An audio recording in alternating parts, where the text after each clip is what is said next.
Hi, are you scrolling on your phone?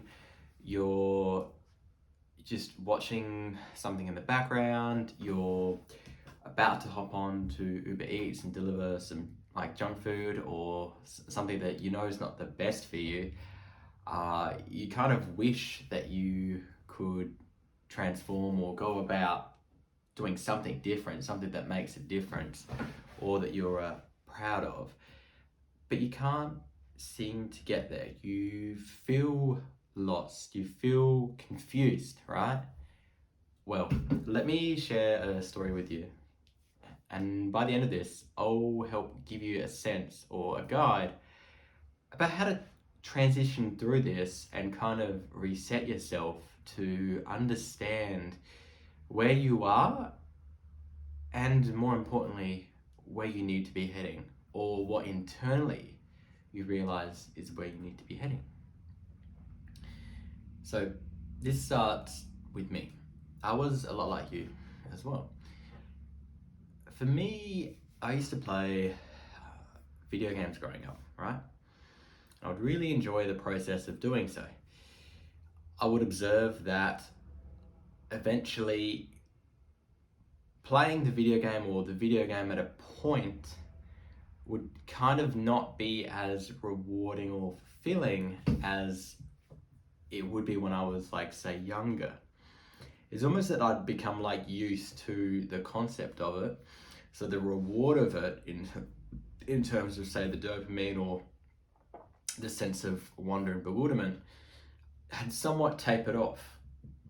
So what ended up happening was I'd often have in the background like a YouTube video or something else interesting to kind of keep, in a sense, would help to overstimulate me or make me feel like something like I was a bit more,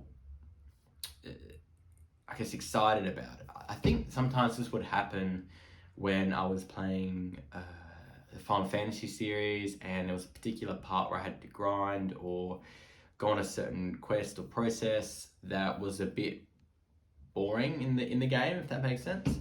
So I guess I use these opportunities to have something playing almost in the background, right? So that was like quite a lot in terms of that level of like overstimulation, and then not really understanding like where to go next. So like I'll give you another example. So for me, as I was a kid, I would really look forward to the holidays, and there was a particular anime series I liked, which was Naruto, and I had the DVD collection from like the first main part of the series, so I could effectively watch it from end to end whenever I like wanted, right? So when the holidays rocked around, I would kind of make a point to start from the beginning and like follow the journey of like Naruto and like find it really interesting and like be really excited to rewatch it because I really liked the series and I had it on DVD, so it was like a no-brainer in terms of something that I could access and was pretty straightforward to consume, right?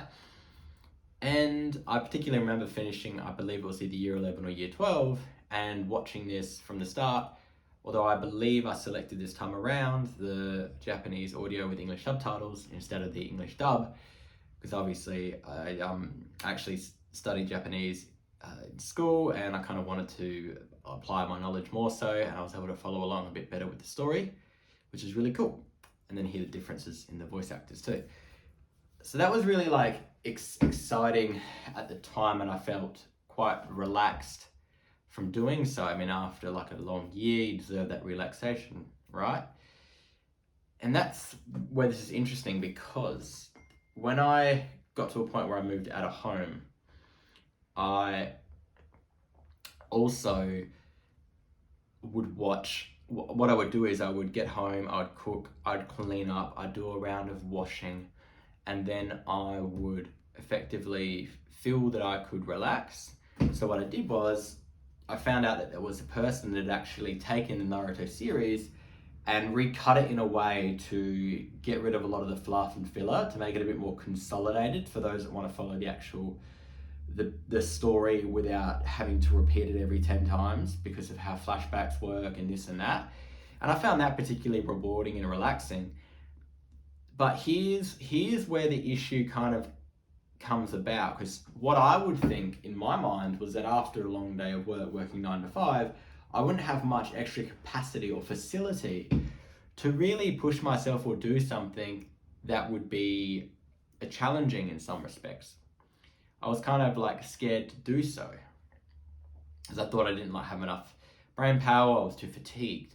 So this is where the relaxation of relaxing like this is of detriment, because you're kind of not allowing yourself to be bored and figure out what you should be doing next. And then this is where it became more clear to me that something had to change. See, in the back of my mind, as I was watching this series, I did note that I had something I was somewhat of a passionate project. I wanted to effectively write a cycling ebook, and at that point I had 80 pages, and I thought, well, it won't take much longer. I'd always like to do it, but I don't have any energy, so on and so forth. The excuses piled up, and I kind of didn't want to do it, right? That was until things started to change, and partway through 2023, I was challenged and a point was made that I had to set as a goal to finish this ebook in, I think I said July or August 2023, right? So there I was. I had something I had to now focus on. But to get to that point, it became really clear when I became bored. So what I mean by that is, I took the opportunity to be distraction free and sit alone, quiet in a room, to figure out what actually would be something to do that would be productive, or something I was passionate about. And see, for me, look, it's I get that it's probably the hardest to do this in the first situation. So I would recommend to you to set a timer for 10 minutes and commit to that, and have some meditative music playing to kind of help you get into that zone of kind of being present with yourself, and get a notepad and write stuff down, what comes to your head. And of course, the thought of having to be alone with your thoughts and this level of silence and reflection might be scary at first, I get that, but that's the point of having the ability to write things down, so you can kind of get things out and start to unravel what's beyond the boredom, and what's something that you can aspire to, or create, or something you've been putting off or wanting to do. So that kind of helped me to reset or realign what I should be doing. So by having that sense of the relaxation of watching, say, Naruto after work is no longer as benefiting as it might be, was now that I had to do something else. I couldn't just simply say, I don't want to do this. I kind of had to have something stronger than that, which is why I knew finishing the ebook would be important, right? And that's where I actually, for the first time, decided to, after work, I had a what was called like a reset routine, where I'd eat, clean up, have a shower, do my night routine, hop into my study, play what was my secret, which I shared in another video, really good video game music, to help get me in that zone. And what I said to myself was, first, let's go for, it's either 45 minutes or an hour, and let's see how far we can go and see how it goes. Look, it won't be perfect. But then as I put it on and started getting to work, little did I realize that the 1 hour went really, really quick. And then by the end of it, I actually felt quite more sense of fulfillment, that I was moving myself towards something that I could tangibly see. And this kind of had two impacts that were really important. The first was the realization that the relaxation wasn't actually benefiting me, or what I thought would be relaxation. The second was that actually, because I was passionate about something, I can actually push for me after work, because that kind of schedule-wise, that made the most sense, right? So I had to reset myself. And then eventually I was able to get to a point where in the evening I could go for 90 minutes or 2 hours on this ebook, just in the zone. And that felt fantastic. And then by the end of that, I was really exhausted, and I felt I could actually sleep. So that's where I was able to figure that out. And that kind of allowed me to realize how much work was required to do the ebook. So at the time it was 80 pages, but by the time I finished it in December 23, it doubled basically, it became 160. So there's a lot of extra value I was thinking of, or content that would help to add to the book. And then from that, my girls saw the initial cover design I had for the book and commented that it was something that a primary school or high school student would design, something quite poor and something not very professional. So then I had that upon myself to realize that I actually had to design a proper book cover and learning what that was about. And as well as that, actually start to produce the marketing behind how I would actually sell this book.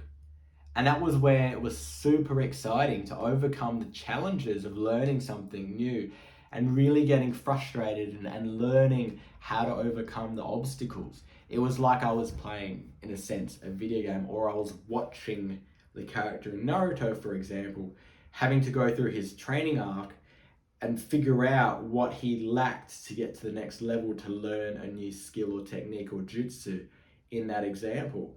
And that was really powerful to have those rewarding moments, really pushing myself and seeing what could be done. So that was effectively how I got to a point by the end of it. I was extremely happy with what I produced as a book cover. I was really happy that I knew exactly the details about how the marketing would work and how it would all feed through to what I believed in.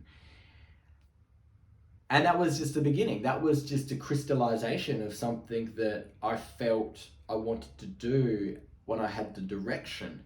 Now that that's done, I guess I was somewhat scared, what else will I spend time on?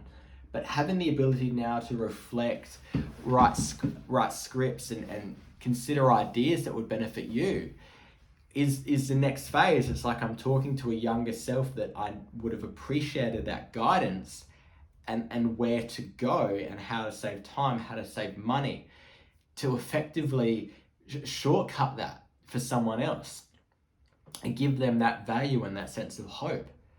That's what I guess I've come to realize now, again, through being not lost, but having that time to reflect. I find it's particularly important if you can go to, say, a park or be in nature and have the quiet time with that. Hear the leaves rustling, the healing effects of just being, in nature and just breathing that fresh air in just really helps to help you think bigger than yourself and more outside of where you currently are. If you're in like a room, for example, it's almost like you've got space to think, which is important because you need to reframe your perspective on what you believe is actually possible. And what I thought I was limited at was actually an opportunity for further development and growth that I'd wish I'd realized sooner. I'm just going to check that there wasn't anything else that I was going to add to this.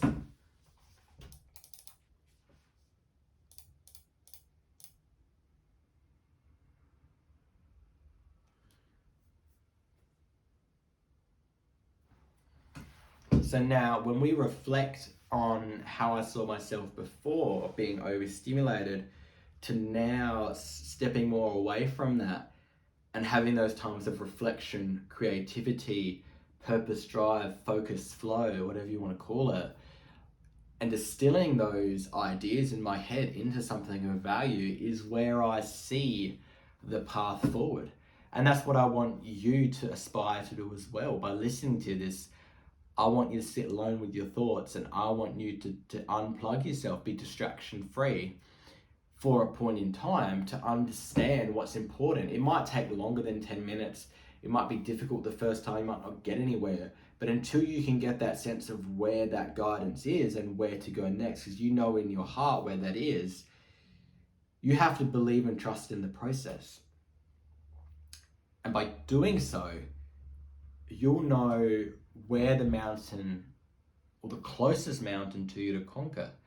And then by doing so, you'll get control back over your life and you'll feel fulfilled, a sense of joy and just wonder. So by doing so, you will conquer mountains and conquer life. Thank you so much.